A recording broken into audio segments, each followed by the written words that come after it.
Don't skip this video if you want to be a software engineer in 2020.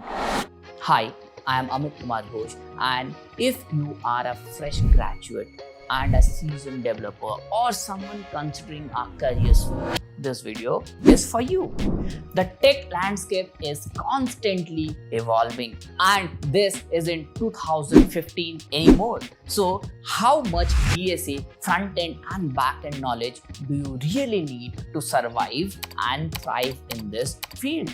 To understand that, you first need to ask yourself, why are you even learning to code? Is it to crack those tech giants interviews, or are you genuinely passionate about building amazing products? Because there is a world of difference between the two. First thing first, DSA is still relevant no matter what the year is. So data structure and algorithm, or DSA, is a kind of like learning karate. Sure, knowing how to do a flying kick is impressive, but you don't need to master every single martial art moves to be a skilled fighter.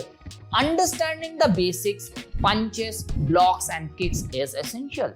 That's where arrays, linked lists, trees, graphs, and dynamic program come in. They are the building blocks. It's about training your brain to think logically and solve problems efficiently. So focus on understanding the core concepts and practicing problem solving. Don't get lost in memorizing every single algorithm. It's about building problem solving muscle, not just memorizing the entire textbook. Now let's talk about front-end development. Think of front-end development as designing the face of a product. It's not just about slapping on makeup. It's about creating a look that's both beautiful and functional. Sure, technologies like React, Svelte, and SolidJS are the latest trends, but they are just tools in your kit. The real magic is understanding the art of user experience. It's like knowing what colors and styles suit different people. You need to make sure your websites look good on every device, from tiny phones to giant desktops. And remember, those folks who use screen readers, they are your VIP customers. Make sure your site works for everyone is like inclusive fashion. It's about making everyone feel welcome. So, while knowing HTML, CSS, and JavaScript is having a good foundation, it is the detail that counts. Think about how you would want a website to behave: fast, smooth, and easy to navigate.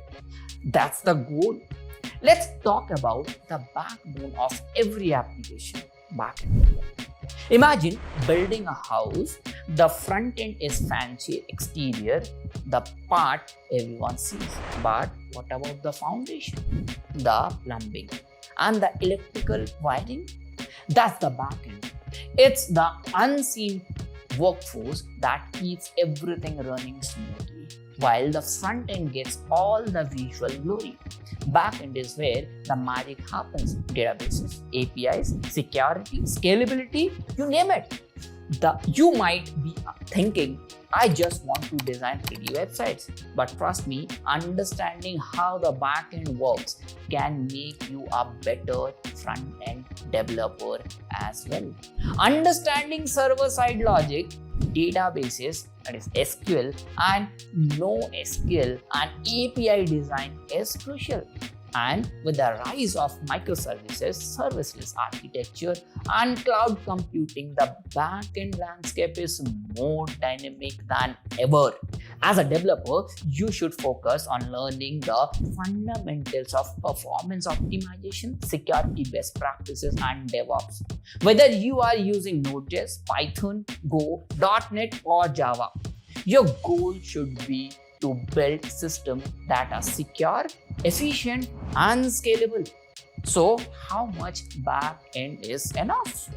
Enough to ensure that your applications are robust, and can handle real world demands. Now that you have learned about DSA, front end and back end, now you might wonder, should you do all three? Being a full stack developer these days is like being a hero and a villain in the same time. It's awesome because you can handle just about anything a project throws at you. Companies love that kind of versatility. But it's also tough to stay on the top of the fast changing tech. So if you are aiming to be a full stack developer, here is what you should focus on. Start by understanding the basics of both front end and back end. Once you have got those down, you can learn more as you go. It's better to be really good at few things than okay at many things. Decide what kind of work you want to do and learn what you need for that. This will help you focus and become a successful developer. I know you are thinking, what about the employers? What do companies really look for in software engineering 2024? It might surprise you that coding skills are important, but they are just the tip of the iceberg.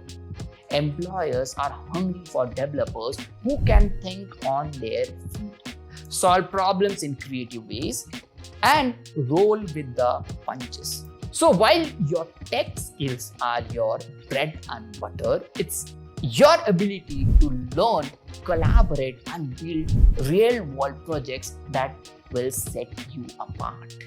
This means that your resume should showcase more than just your coding skills.